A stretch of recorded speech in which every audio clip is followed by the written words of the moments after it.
पुरी जिला अस्तरंग उच्च माध्यमिक विद्यालय रे नुआ ओडिशा नवीन ओडिशा कार्यक्रम रे नुआ ओ साहित्य प्रतियोगिता अनुष्ठित हो जाइछि।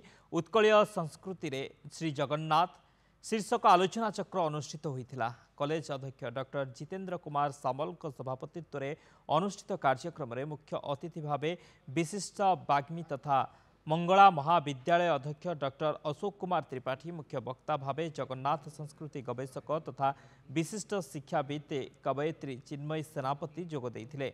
एभली कार्यक्रम पाई मुख्यमंत्री नवीन पट्टनायक को छात्र छात्री अभिभावक प्रशंसा करिसेंति।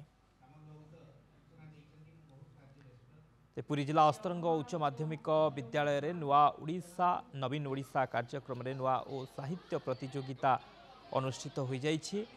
उत्कलीय संस्कृति रे श्री जगन्नाथ शीर्षक आलोचना चक्र अनुष्ठित होइथिला।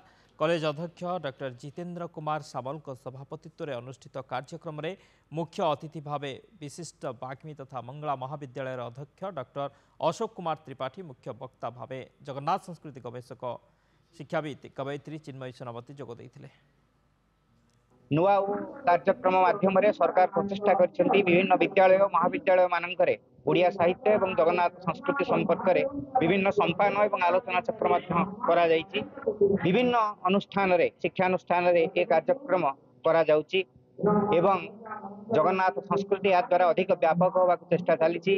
यही उद्यापनी दिवस रे कनक्लूडिंग डे आमर छात्र छात्री मान पुरस्कृत अर्थ पुरस्कार कर सहित सर्टिफिकेट एवं मेडल दिया।